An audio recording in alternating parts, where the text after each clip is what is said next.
Lockdown period was also an opportunity for us to connect at many districts to help in compliance and relief work. Sir, we are here today to rededicate ourselves to nation building under your leadership and work on Atma Nirbhar Bharat. Excellencies, ladies and gentlemen, may I now invite our Honorable Prime Minister Sri Narendra Modi ji, our chief guest for this special inaugural session of CII on its 125th year to give his inaugural address. Namaste ji. Thank you Vikram ji, नमस्ते। सबसे पहले तो CII को 125 साल सफलतापूर्वक पूर्ण करने के लिए आप सबको बहुत बहुत बधाई, कांग्रेचुलेशंस। इस 125 साल की यात्रा बहुत लंबी होती है, अनेक पड़ाव आए होंगे, अनेक उतार चढ़ाव आए होंगे, लेकिन 125 साल तक एक संगठन को चलाना ये अपने आप में बहुत बड़ी बात होती है। उसमें समयानुकूल परिवर्तन आए हैं, व्यवस्थाएं बदली है, और पहले तो मैं इन 125 साल में सीआईआई को मजबूती देने में जिन जिन लोगों ने योगदान दिया है, वैसे सभी पूर्व के आपके महानुभावों को भी इस समय बधाई दूंगा। जो हमारे बीच नहीं होंगे उनको आदरपूर्वक नमन करूंगा, और भविष्य में इससे जो संभालने वाले हैं उनको अनेक अनेक शुभकामनाएं भी देता हूं। कोरोना के इस टाइम पीरियड में इस तरह के ऑनलाइन इवेंट्स शायद यही एक न्यू नॉर्मल बनते जा रहा है, लेकिन ये भी इंसान की सबसे बड़ी ताकत होती है कि वो हर मुश्किल से बाहर निकलने का रास्ता बना ही लेता है। आज भी हमें जहां एक तरफ इस वायरस से लड़ने के लिए सख्त कदम उठाने हैं, वहीं दूसरी तरफ इकोनॉमी का भी ध्यान रखना है। हमें एक तरफ देशवासियों का जीवन भी बचाना है, तो दूसरी तरफ देश की अर्थव्यवस्था को भी स्टेबलाइज करना है, स्पीड अप करना है। इस सिचुएशन में आपने गेटिंग ग्रोथ बैक, इस बात को प्राथमिकता दी है, और निश्चित तौर पर इसके लिए आप सभी भारतीय उद्योग जगत के लोग बधाई के पात्र हैं। बल्कि मैं तो गेटिंग ग्रोथ बैक से आगे बढ़कर ये भी कहूंगा कि yes we will definitely get our growth back. आप लोगों में से कुछ लोग सोच सकते हैं कि संकट की इस घड़ी में मैं इतने कॉन्फिडेंस से ये कैसे बोल सकता हूं। मेरे इस कॉन्फिडेंस के कई कारण हैं। मुझे भारत की कैपेबिलिटीज और क्राइसिस मैनेजमेंट पर बहुत भरोसा है। मुझे भारत के टैलेंट और टेक्नोलॉजी पर भरोसा है। मुझे भारत के इनोवेशन और इंटेलेक्ट पर भरोसा है। मुझे भारत के फार्मर्स, एसएमईज, एंटरप्रेन्योर्स पर भरोसा है, और मुझे भरोसा है इंडस्ट्री के लीडर्स पर, आप सभी पर। इसलिए मैं कह रहा हूं, yes we will get our growth back. India will get its growth back. साथियों, कोरोना ने हमारी स्पीड जितनी भी धीमी की हो, लेकिन आज देश की सबसे बड़ी सच्चाई यही है कि भारत लॉकडाउन को पीछे छोड़कर अनलॉक फेज 1 में एंटर कर चुका है। अनलॉक फेज 1 में इकोनॉमी का बहुत बड़ा हिस्सा खुल चुका है। काफी हिस्सा अभी 8 जून के बाद और खुलने जा रहा है। यानी गेटिंग ग्रोथ बैक की शुरुआत तो एक प्रकार से हो चुकी है। आज ये सब हम इसलिए कर पा रहे हैं क्योंकि जब दुनिया में कोरोना वायरस पैर फैला रहा था, तो भारत ने सही समय पर सही तरीके से सही कदम उठाए। दुनिया के तमाम देशों से तुलना करें तो आज हमें पता चलता है कि भारत में लॉकडाउन का कितना व्यापक प्रभाव रहा है। इस लॉकडाउन में भारत ने कोरोना से लड़ाई के लिए फिजिकल रिसोर्सेज को तैयार तो किया ही, हमने ह्यूमन रिसोर्स को भी बचाने का भरसक प्रयास किया है। ऐसे में अब सवाल ये है कि इसके आगे क्या। इंडस्ट्री लीडर्स के नाते आपके मन में ये सवाल जरूर होगा कि अब सरकार क्या करने जा रही है। आत्मनिर्भर भारत अभियान के बारे में भी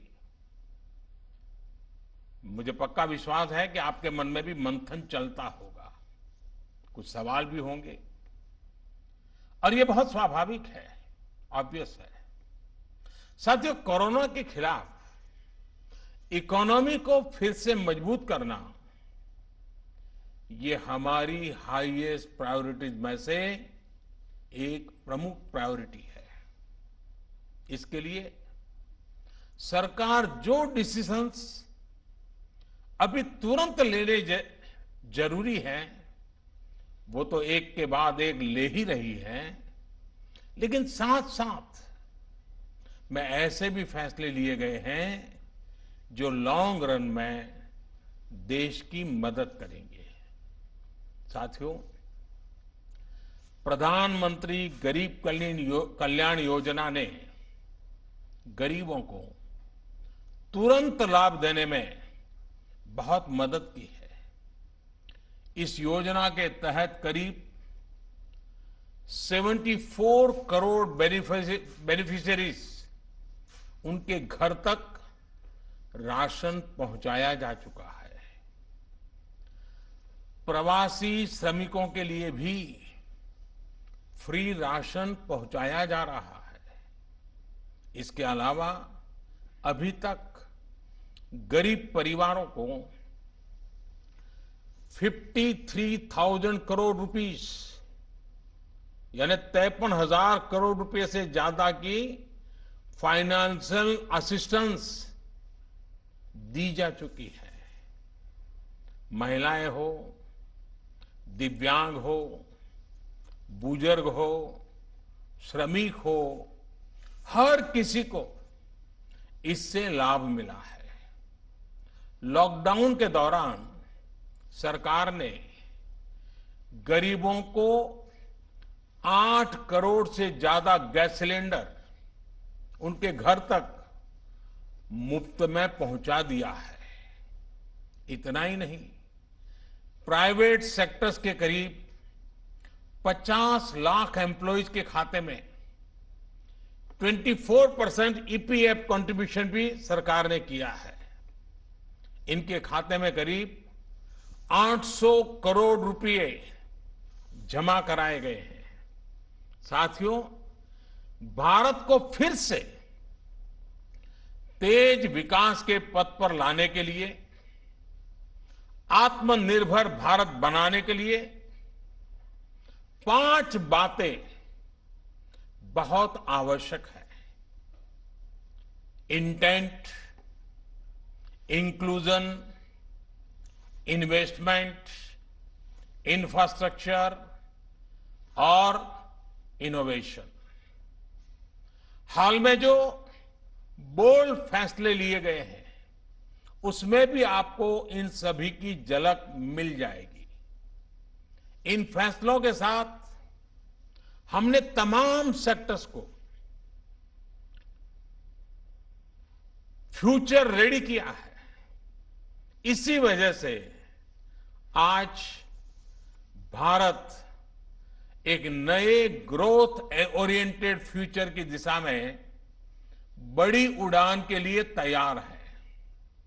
साथियों, हमारे लिए रिफॉर्म्स ये कोई रैंडम या स्कैटर्ड डिसीजन नहीं रहे हैं। हमारे लिए reforms systematic, plan, integrated, interconnected और फ्यूचरिस्टिक प्रोसेस है। हमारे लिए रिफॉर्म्स का मतलब है फैसले लेने का साहस करना और उन्हें लॉजिकल कंक्लूजन तक ले जाना। आईबीसी हो, बैंक मर्जर हो, जीएसटी हो, फेसलेस इनकम टैक्स असेसमेंट की व्यवस्था हो, हमने हमेशा व्यवस्थाओं में सरकार के दखल को कम करने, और मैंने तो लाल किले पर भी कहा था कि लोगों से, जिंदगी से सरकार को जितना हम कम कर सकते हैं हम करना चाहते हैं। प्राइवेट एंटरप्राइज के लिए एनकरेजिंग इकोसिस्टम खड़ा करने पर हम लगातार बल देते रहे हैं, कदम उठाते रहे हैं। इसी वजह से सरकार आज ऐसे पॉलिसी रिफॉर्म्स भी कर रही है जिनकी देश ने एक प्रकार से उम्मीद भी छोड़ दी थी। लोगों ने मान लिया था भाई ये तो हमारे देश में नहीं हो सकता है, ऐसी चीजें होने लगी हैं। अगर मैं एग्रीकल्चर सेक्टर की बात करूं तो हमारे यहां आजादी के बाद जो नियम कायदे बने उसमें किसानों को बिचौलियों के हाथों में छोड़ दिया गया था।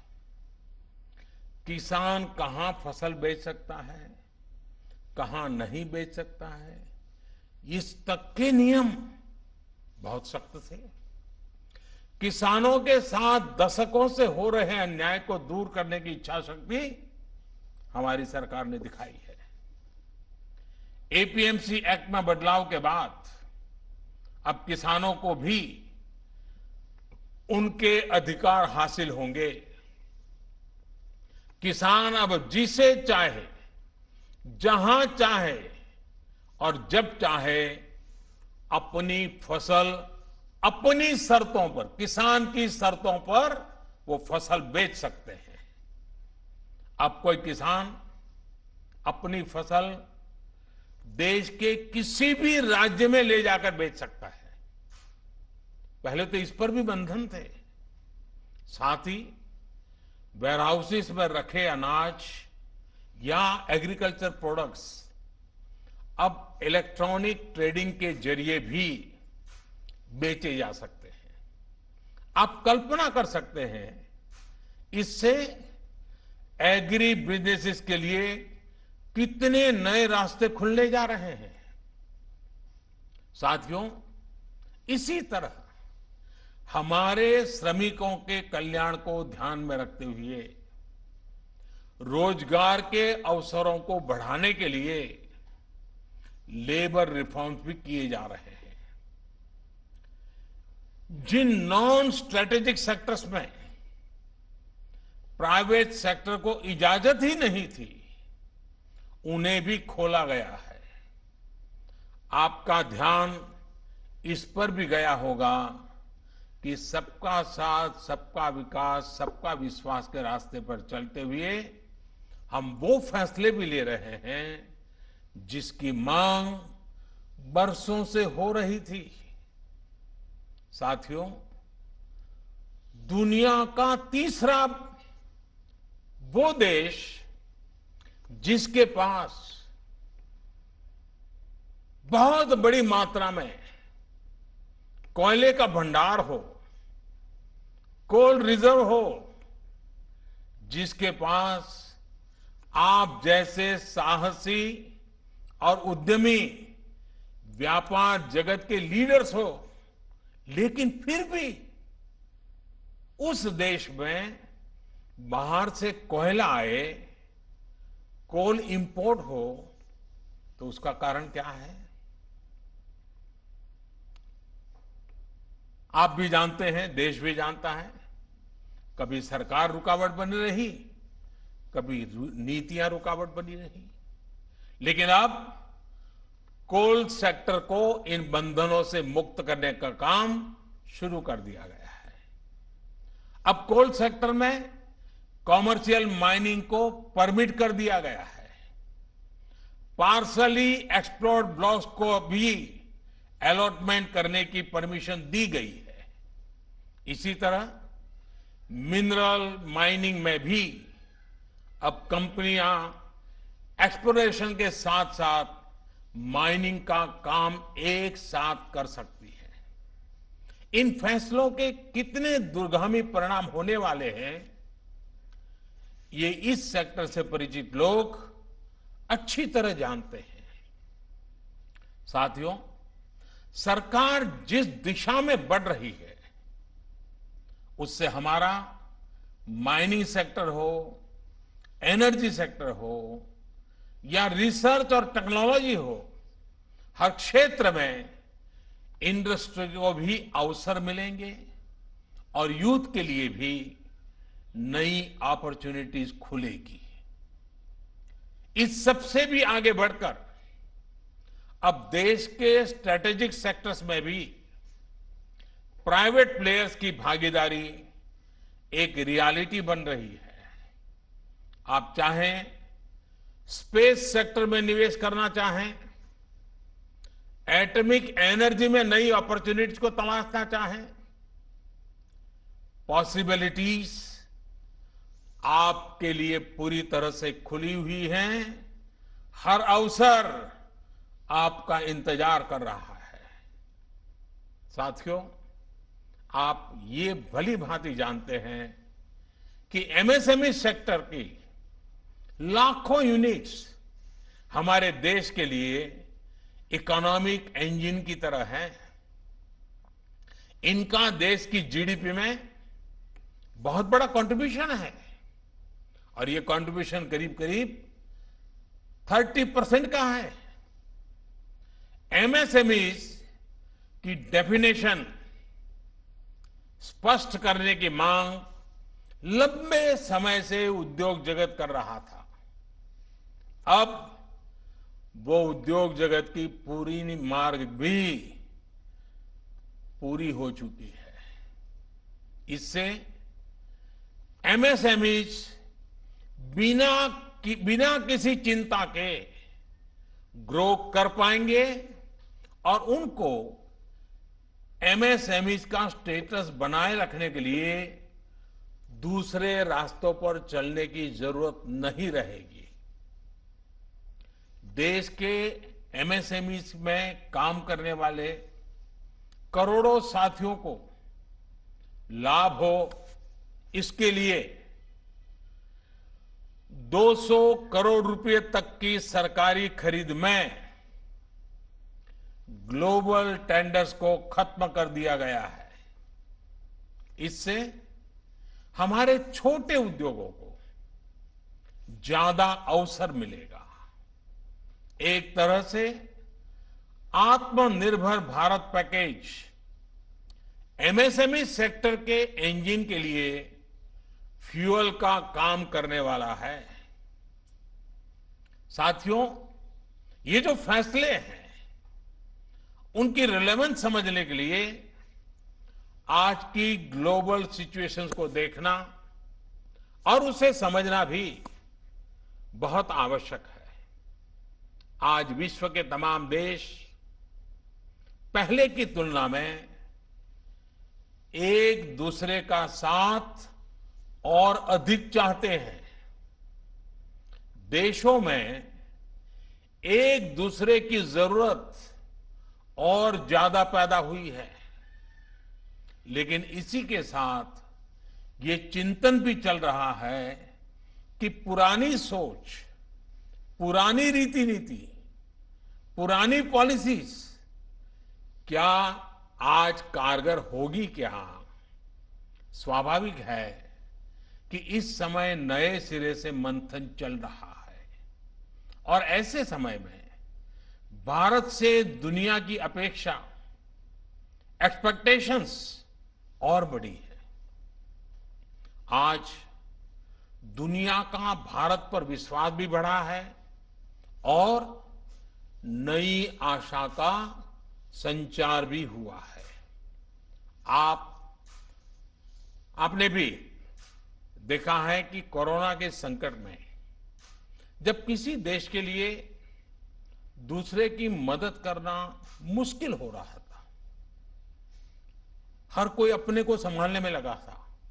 ऐसी संकट की घड़ी में भारत ने 150 से ज्यादा देशों को मेडिकल सप्लाई भेजकर उनके लिए मानवीय मदद का काम किया है।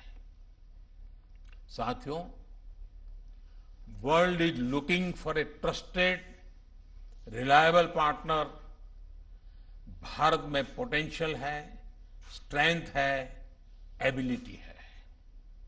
आज पूरे विश्व में भारत के प्रति जो ट्रस्ट डेवलप हुआ है, उसका आप सभी को, भारत की इंडस्ट्री को पूरा फायदा उठाना चाहिए।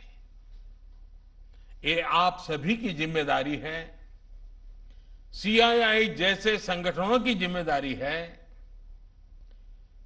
कि मैन्युफैक्चर्ड इन इंडिया के साथ ट्रस्ट, क्वालिटी, कॉम्पिटिटिवनेस तीनों जुड़ा हो। आप 2 कदम आगे बढ़ाएंगे, सरकार 4 कदम आगे बढ़कर आपका साथ देगी। प्रधानमंत्री के तौर पर मैं आपको भरोसा दे रहा हूं कि मैं आपके साथ खड़ा हूं। भारतीय उद्योग जगत के लिए ये राइज टू द ऑकेजन की तरह है। Trust me, getting growth back इतना मुश्किल भी नहीं है। और सबसे बड़ी बात कि अब आपके पास, इंडियन इंडस्ट्रीज के पास एक क्लियर पाथ है। आत्मनिर्भर भारत का रास्ता, सेल्फ रिलायंट इंडिया का पाथ। आत्मनिर्भर भारत का मतलब है कि हम और ज्यादा स्ट्रांग होकर दुनिया को एम्ब्रेस करेंगे। आत्मनिर्भर भारत वर्ल्ड इकोनॉमी के साथ पूरी तरह इंटीग्रेटेड भी होगा और सपोर्टिव भी। लेकिन ध्यान रखिएगा, आत्मनिर्भर का मतलब ये भी नहीं है कि हम स्ट्रैटेजिक क्षेत्रों में किसी पर निर्भर रहें। हम उस स्थिति में नहीं रहना चाहते। It is about creating strong enterprise in India, enterprises that can become global forces. It is about generating employment. It is about empowering our people to come out and create solutions that can define the future of our country. हमें एक ऐसी robust local supply chain के निर्माण में invest करना है जो global supply chain में भारत की हिस्सेदारी को स्ट्रेंथन करे। इसी अभियान में सीआईआई जैसी दिग्गज संस्था को मुझे लगता है आपको भी पोस्ट कोरोना नई भूमिका में आगे आना होगा। अब आपको चैंपियंस ऑफ इंडिजिनस इंस्पिरेशंस बनकर आगे आना है। आपको डोमेस्टिक इंडस्ट्रीज की रिकवरी को फैसिलिटेट करना है, नेक्स्ट लेवल ग्रोथ को असिस्ट करना है, सपोर्ट करना है। आपको इंडस्ट्री को, अपने मार्केट को ग्लोबली एक्सपांड करने में मदद करना है। साथियों, अब जरूरत है कि देश में ऐसे प्रोडक्ट्स बने जो मेड इन इंडिया हो, मेड फॉर द वर्ल्ड हो। कैसे हम देश का आयात कम से कम करें, इसे लेकर क्या नए लक्ष्य तय किए जाएं, उस पर सोचने की जरूरत है। हमें तमाम सेक्टर्स में प्रोडक्टिविटी बढ़ाने के लिए अपने टारगेट तय करने ही होंगे। यही संदेश मैं आज इंडस्ट्री को देना चाहता हूं और देश यही अपेक्षा भी आपसे रखता है। साथियों, देश में मैन्युफैक्चरिंग को, मेक इन इंडिया को रोजगार का बड़ा माध्यम बनाने के लिए आप जैसे तमाम इंडस्ट्री के संगठनों से चर्चा करके ही कई प्रायोरिटी सेक्टर्स की पहचान की गई है। इनमें से furniture, air conditioner, leather and footwear, in 3 sectors पर काम शुरू भी हो चुका है। सिर्फ एयर कंडीशनर को लेकर ही हम अपनी डिमांड का 30% से अधिक इंपोर्ट करते हैं। इसको हमें तेजी से कम करना है। इसी तरह दुनिया का दूसरे सबसे बड़ा लेदर प्रोड्यूसर होने के बावजूद ग्लोबल एक्सपोर्ट में हमारा शेयर बहुत कम है। साथियों, कितने ही सेक्टर्स हैं जिसमें हम बहुत अच्छा कर सकते हैं। बीते सालों में आप सभी साथियों के सहयोग से ही देश में वंदे भारत जैसी आधुनिक ट्रेनें बनी हैं। देश आज मेट्रो के कोच निर्यात कर रहा है। इसी तरह मोबाइल फोन मैन्युफैक्चरिंग हो, डिफेंस मैन्युफैक्चरिंग हो, अनेक क्षेत्रों में इंपोर्ट पर हमारी डिपेंडेंस को कम करने का प्रयास लगातार चल रहा है। और मैं बहुत गर्व से कहूंगा कि सिर्फ 3 महीने के भीतर ही पर्सनल प्रोटेक्टिव इक्विपमेंट पीपीई, इसकी सैकड़ों करोड़ की इंडस्ट्री आप ही लोगों ने खड़ी की है। 3 महीने पहले भारत में एक भी पीपीई नहीं बनती थी। आज भारत एक दिन में 3 लाख पीपीई किट बना रहा है, तो ये हमारे उद्योग जगत का ही सामर्थ्य है। आपको इसी सामर्थ्य का इस्तेमाल कर हर सेक्टर में आगे बढ़ना है। मेरा तो सीआईआई के तमाम साथियों से ये भी आग्रह है कि रूरल इकोनॉमी में इन्वेस्टमेंट और किसानों के साथ पार्टनरशिप का रास्ता खुलने का पूरा लाभ आप लोगों ने उठाना चाहिए। अब तो गांव के पास ही लोकल एग्रो प्रोडक्ट्स के क्लस्टर्स के लिए जरूरी इंफ्रास्ट्रक्चर तैयार किया जा रहा है। इसमें सीआईआई के तमाम मेंबर्स के लिए बहुत अपॉर्चुनिटीज है। साथियों, फार्म हो, फिशरीज हो, फूड प्रोसेसिंग हो, फुटवेयर हो, फार्मा हो, अनेक सेक्टर्स में अनगिनत अपॉर्चुनिटीज के गेट आपके लिए खुले हैं।